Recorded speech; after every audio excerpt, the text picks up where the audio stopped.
Viral tagar unsubscribe podcast Deddy Corbuzier imbas konten Ragil Mahardika, nyari cuan jualan LGBT. Warga Twitter membicarakan podcast Deddy Corbuzier pada Senin, tanggal 9 Mei tahun 2022. Ajakan untuk berhenti mengikuti kanal YouTube Deddy Corbuzier ramai digaungkan.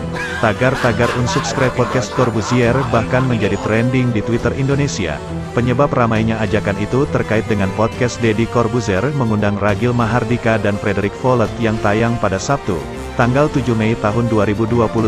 Podcast Deddy Corbuzier tentang tutorial menjadi gay di Indonesia tersebut menuai kritik pedas.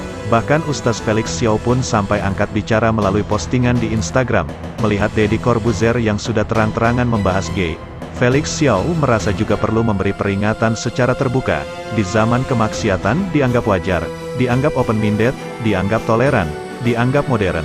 Harus ada yang tetap berpijak pada prinsip yang benar dan baik, tulis Felix Xiao pada Minggu, tanggal 8 Mei tahun 2022. Menyedihkan sekali ketika keburukan dipromosikan luas, sementara kebenaran dan kebaikan malah diejek dan dibully.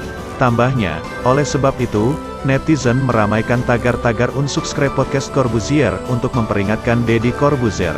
Menurut netizen, Deddy Corbuzier kini tak lagi membuat konten untuk smart people, melainkan hanya memikirkan AdSense semata, nyari cuan dengan jualan LGBT. Tagar unsubscribe podcast Corbuzier, komentar akun @elon****.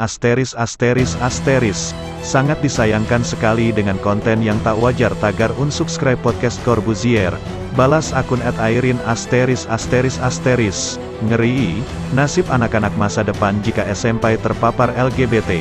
Siapa yang akan melindungi mereka kecuali kita para orang tua, pemuka agama, ulama, ustadz, para guru, pejabat publik yang masih peduli serta umat Islam yang masih punya hati peduli. Tagar unsubscribe podcast Corbuzier, balas akun @desli****.